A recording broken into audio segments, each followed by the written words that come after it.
When someone thinks about birds in the United States, they obviously think of the bald eagle.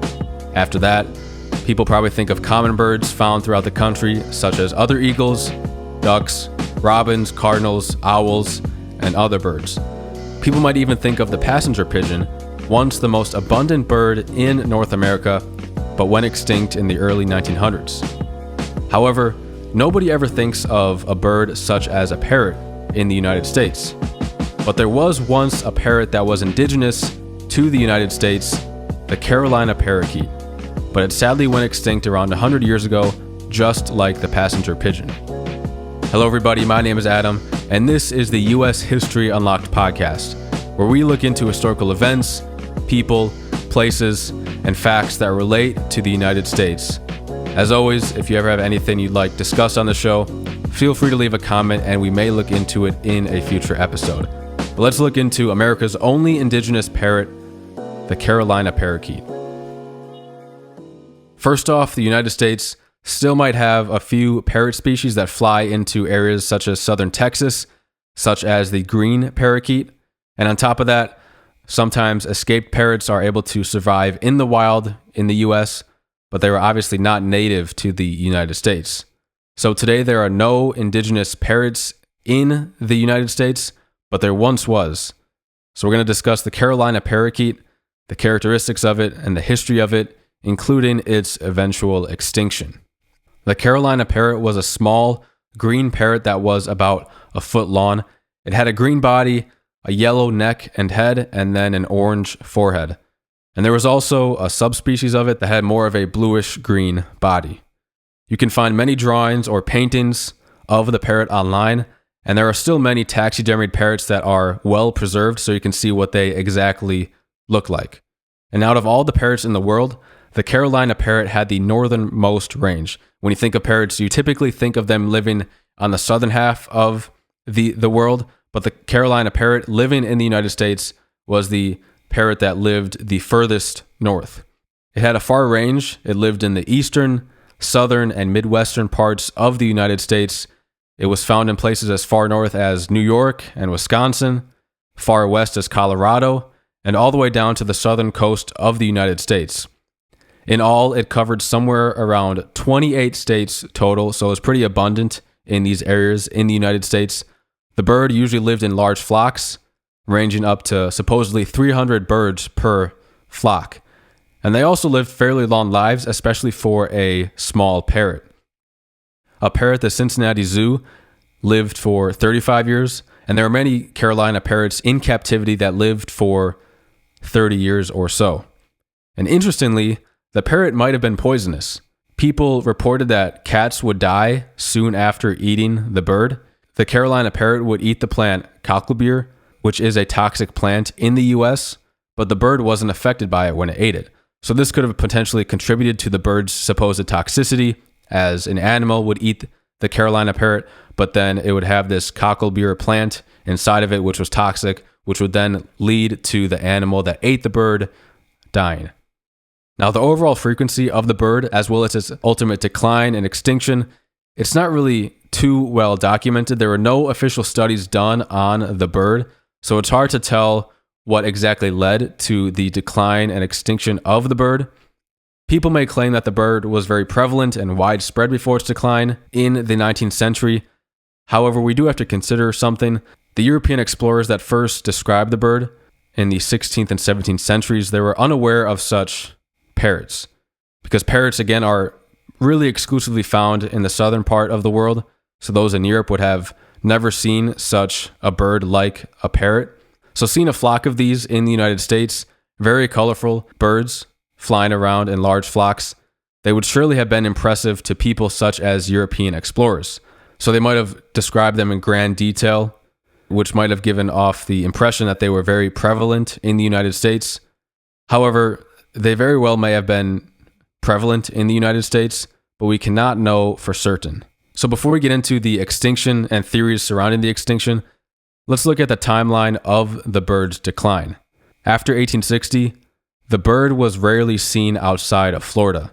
Remember that their range supposedly spanned 28 states, going as far as New York and Wisconsin, as far west as Colorado, but after 1860, they were supposedly only seen in Florida. In 1885, G.A. Boardman, an American ornithologist, he said that the bird was abundant in Florida a few years prior, but then they became sparse by 1885.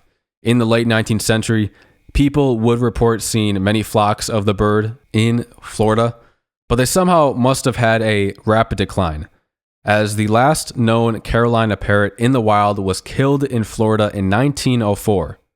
People still claim to see this bird after 1904 in Florida, including in flocks, so they probably still lived in the wild in Florida, but the last known one was killed in 1904 in the wild in Florida. The last captive Carolina parrot died in the Cincinnati Zoo in 1918.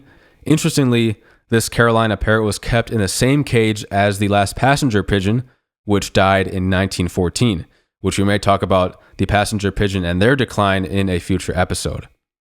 There were also reported sightings of the bird in the 1920s and 30s, and it's hard to say if these sightings were real or not. I believe in the 30s there was supposed video of the bird in the wild, but people determined that this was not, in fact, the Carolina parrot. It was another type of parrot. Now, in 1927, a curator of the Florida Museum collected what he thought were a couple eggs in the wild that were from the Carolina parrot. And after some research done in the late 80s and early 90s, the Florida Museum is pretty confident that these are actual eggs of the parrot, which would mean that the parrot was alive in at least the 1920s. And the Florida Museum hopes to be able to extract DNA from these eggs in the future to be able to be fully certain if it was actually from a Carolina parrot. But as of now, they can't do it in a non-destructive way. But again, they hope to be able to do that in the future. So the International Union for Conservation of Nature, which publishes conservation statuses of animals, they declared the Carolina parrot extinct in 1920, 2 years after the last one died in captivity. It took much longer for the American Ornithological Society to declare it extinct, and they did so in 1939. So by the 1920s and 30s, this parrot was all but extinct in the world. But as I mentioned earlier, there are many preserved Carolina parrots, as well as many skeletal remains of parrots, so we can know exactly what they look like. So how did these birds end up going extinct? Humans definitely contributed to the extinction of this bird, but we cannot be 100% certain as to what contributed to their extinction. As in the start of the episode, I mentioned that there were no known studies done on the birds at the time. Expansion in the United States, it brought about deforestation, which certainly contributed to the Carolina parrot's decline, as the birds nested in trees. And with the deforestation, they obviously could not nest in trees in the area. The birds were also highly sought after due to their colorful feathers, so they were killed to collect the feathers. They were also considered a pest by some farmers as they would eat grain crops, so they were sometimes killed due to that. But their ultimate extinction seems to be so rapid, as people reported seeing large flocks in the 1880s, but then the last confirmed bird in the wild was killed in 1904. Now, at the time of their disappearance in the wild in the early 1900s, there were still intact nest sites. So we can't say that deforestation was the ultimate cause of their extinction, because they were still nesting in forests at the time. Some ornithologists suggest that the last birds died due to some sort of disease, but again, this is unconfirmed and can't be fully known. So it seems like the ultimate extinction of the bird seems to be a mystery. Humans definitely contributed to the progression towards extinction, but the fact that the bird went extinct very rapidly is sort of a mystery. So that's some information on the Carolina parrot. Again, a bird that not many people consider. The fact that the U.S. had an indigenous parrot. Again, when we think of parrots, we typically think of them living in the southern part of the world, but we had this parrot in the United States that was the northernmost parrot known to man. Usually the only extinct bird that people hear about is the passenger pigeon, and that bird had a very notable story because it went from being the most populous bird in the US, having billions and billions of them, to being extinct very quickly.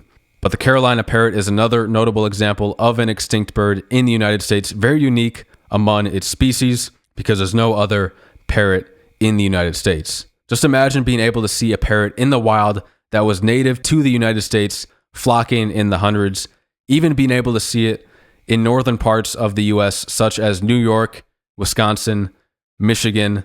It would be very surprising to see a parrot in the wild in those areas. As I mentioned before, there are some parrot species that might creep into the southern United States from time to time, but there are no indigenous parrot species in the United States.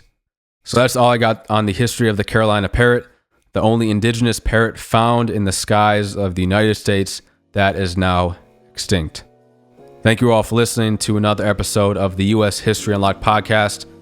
Feel free to leave a comment if you have any ideas to be discussed in future episodes. But with that being said, take care, everybody. I'll see you here again next episode.